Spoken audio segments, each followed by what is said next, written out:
আল্লাহর রাসূল সাল্লাল্লাহু আলাইহি ওয়াসাল্লাম বলেছেন, আজান শুনে কেউ যদি আজানের দোয়া পড়ে, কিয়ামতের দিন ওই ব্যক্তির জন্য সুপারিশ করা আমার জন্য অনিবার্য হয়ে যাবে। সহিহ বুখারী তাওহীদ 614।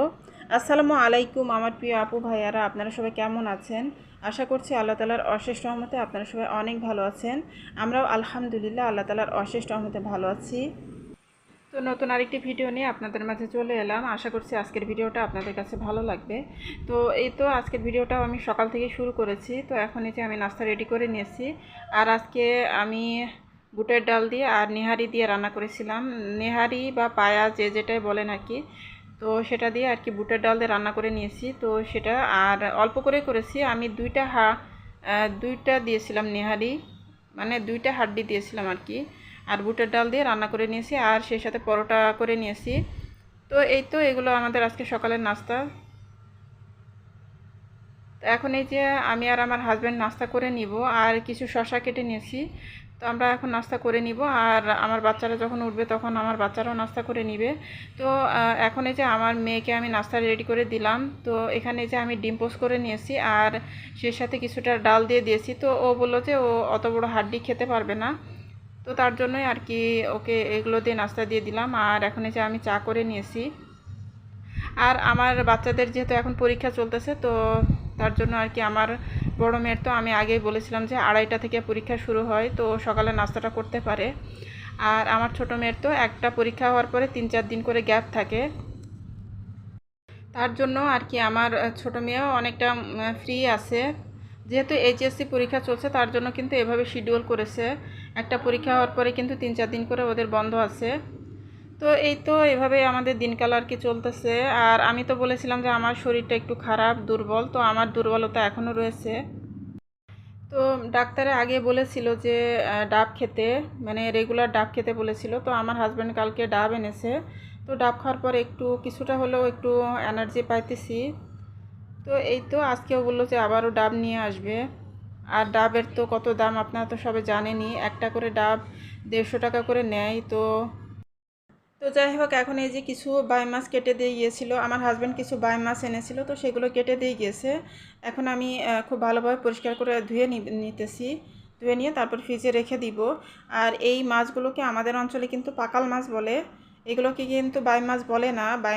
বাই মাছ যেগুলো অনেক বড় বড় হয় সেগুলোকে বাই মাছ বলে, আর এই ছোট ছোট এগুলোকে পাকাল মাছ বলে। তো আপনারা কমেন্টের মাধ্যমে জানাতে পারেন যে এই মাছগুলোকে আপনাদের অঞ্চলে কী মাছ বলে। আসলে এক একটা জিনিসের এক এক জায়গায় এক এক ধরনের নাম থাকে। সবাই ভিন্ন ভিন্ন নামে আর কি চিনে থাকে এক এক অঞ্চলের মানুষ। তো যাই হোক, এখন এই যে আমি মাছগুলোকে ডিপ ফ্রিজে রেখে দিলাম, দিয়ে তারপরে আমি এখন চলে যাব অন্যান্য কাজে। আর এখন তো আবারও প্রচণ্ড গরম পড়ে গিয়েছে আর 2-3 দিন ধরে অনেক বেশি রোদ পড়তেছে। আসলে আমরা যখন যেটা বেশি পরিমাণে হয় সেটাই আমাদের ভালো লাগে না। তো এই কয়দিন অনেক বেশি বৃষ্টি হয়েছিল, তখন মনে হচ্ছিল যে একটু রোদ হলে ভালো হবে। আর এখন আবারও অনেক বেশি রোদ হতেছে, এখন মনে হচ্ছে যে আবারও বৃষ্টি হলে ভালো হবে। তো আসলে এটাই হচ্ছে আমাদের স্বভাব। তো যাই হোক, এখন এই যে গরমের কারণে আমি কিছু আইসক্রিম বের করে নিয়েছি ফ্রিজ থেকে। আর এটা হতেছে লেমন আইসক্রিম। তো লেমন আইসক্রিমটা খেতে বেশ ভালোই লাগে, তো আমার বাচ্চারাও পছন্দ করে। তো আমি আইসক্রিমগুলো বের করে নিয়েছিলাম, তো আমার বাচ্চারা খেয়ে নিবে আর আমিও একটা আইসক্রিম খেয়ে নিতেছি। আর আমার বাসায় সবসময় আমার হাজব্যান্ড 4টা করে আইসক্রিম আনেন, কারণ আমার হাজব্যান্ড নিজে কিন্তু আইসক্রিম তেমন একটা খায় না। তো আমাদের 4জনের জন্য নিয়ে আসে, জানে যে আমিও আইসক্রিম পছন্দ করি বাচ্চাদের মতো। তো আমার 3 ছেলে মেয়ে আর আমি, তো আমাদের 4জনের জন্য আইসক্রিম নিয়ে আসেন। তো আমরা সবসময় এই 4জনই খেয়ে থাকি। আর অনেক সময় দেখা যায় আমি যদি না খাই তাহলে আমার ছোটো মেয়ে আবার সেটা খেয়ে ফেলে, কারণ ওর আইসক্রিম অনেক বেশি পছন্দ। তো যাই হোক, কথা বলতে বলতে এখন এই যে আমি কিচেনে চলে এসেছি, রান্নাটা বসিয়ে দিব।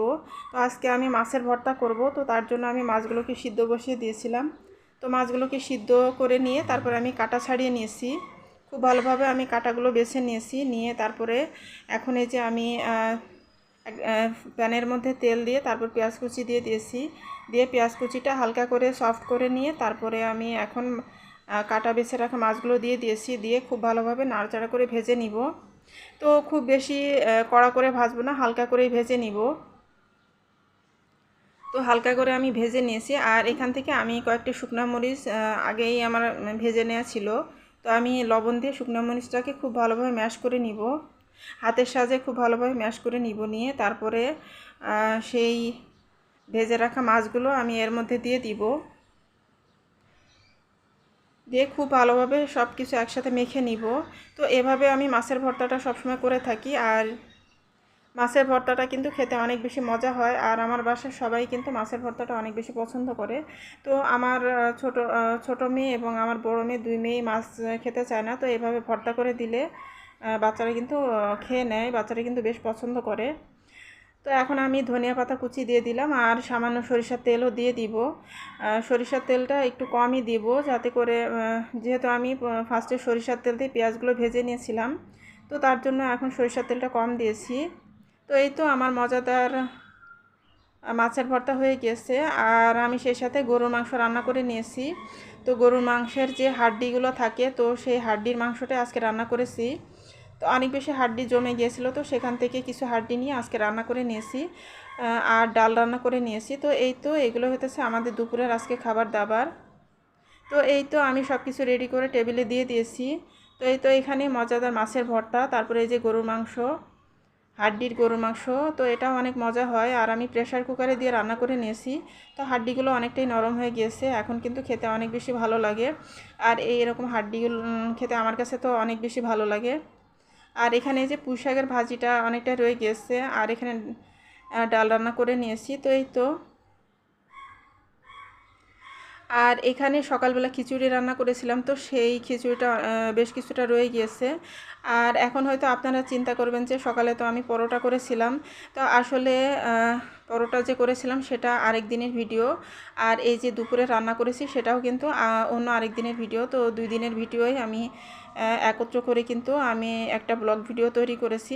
আসলে ব্লগ ভিডিও তো একদিনে যা যা হয় সেগুলো নিয়েই করা হয় এরকমটা না, দেখা যাচ্ছে 2-3 দিনের কিছু কিছু ক্লিপ নিয়ে তারপরে ভিডিওটা সাজানো হয়। তো যখন যেরকম সুবিধা হয় তখন সেভাবেই ভিডিও সাজানো হয়। তো যাই হোক, এখন এই যে সন্ধ্যার পরে আমি একটু নাস্তা তৈরি করে নিব বাচ্চাদের জন্য। তো এখানে আমি তেলের পিঠা তৈরি করে নিব। তো আজকে আমি সাদা তেলের পিঠা তৈরি করব। তো সাদা তেলের পিঠা বলতে আমি আজকে চিনি দিয়ে পিঠাটা বানাবো, তো তার জন্যই কিন্তু আমি বলছি যে সাদা তেলের পিঠা। তো এখানে এই যে প্রথম পিঠাটা আমি দিয়ে দিয়েছি। তো প্রথম পিঠাটা তো আসলে ফুলে না, প্রথম পিঠাটা ফুলেনি। তো আপনারা দেখতে থাকুন পিঠা ফুলবে কি না।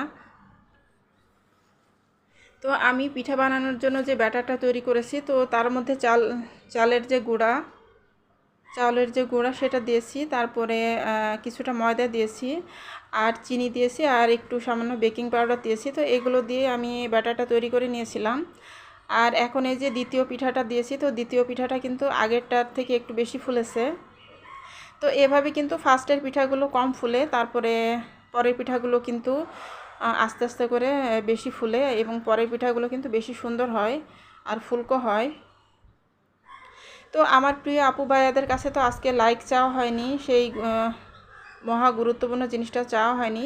তো আমার প্রিয় আপু ভাইয়ারা, আপনারা যারা আমার ভিডিওটি দেখা শুরু করেছেন, জানি না এত দূর পর্যন্ত কেউ আছেন কি না, যদি থেকে থাকেন তাহলে প্লিজ আমার ভিডিওতে একটা লাইক দিয়ে দিতে ভুলবেন না। দয়া করে আমার ভিডিওতে একটা লাইক দিয়ে আমার ভিডিওটি দেখে নেবেন। আর যারা আমার চ্যানেলটি ভিজিট করছেন কিন্তু আমার চ্যানেলটি সাবস্ক্রাইব করেননি, তাদের কাছে আমার একান্ত অনুরোধ যে প্লিজ আপু ভাইয়ারা, আপনারা আমার ভিডিও যদি আপনাদের কাছে ভালো লাগে তাহলে আমার চ্যানেলটি প্লিজ সাবস্ক্রাইব করে আমাকে একটু সাপোর্ট করুন। আর আমরা সবাইকে সাপোর্ট করি, তাহলে আমরা সবাই এগিয়ে যেতে পারবো। তো প্লিজ আমাকে সাপোর্ট করুন, আর আমিও ইনশাল্লাহ আপনাদেরকে সাপোর্ট করব।